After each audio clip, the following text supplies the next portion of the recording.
Hello there. So you want to know how you can simply go ahead and back up Bitwarden Authenticator. This is going to be the only video that you'll ever need to watch on the internet. So with that being said, let's get straight into the video.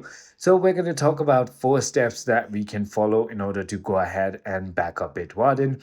First is going to be exporting your vault data as an encrypted JSON file from the desktop or web app, then securely storing the file. You can also simply go ahead and perform a vault sync in the app to ensure it is up to date.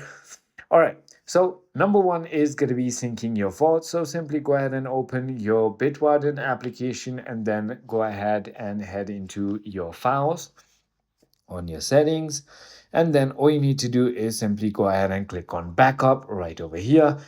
And you can also simply go ahead and click on export right over here. And as you can see, file format is going to be JSON, and simply go ahead and click on export items.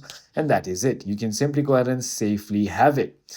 The other way is by simply syncing with the Bitwarden application by logging in, and you can simply go ahead and log in into any new devices and it'll be all backed up. I hope this video was helpful to you. If it was, hit that like button.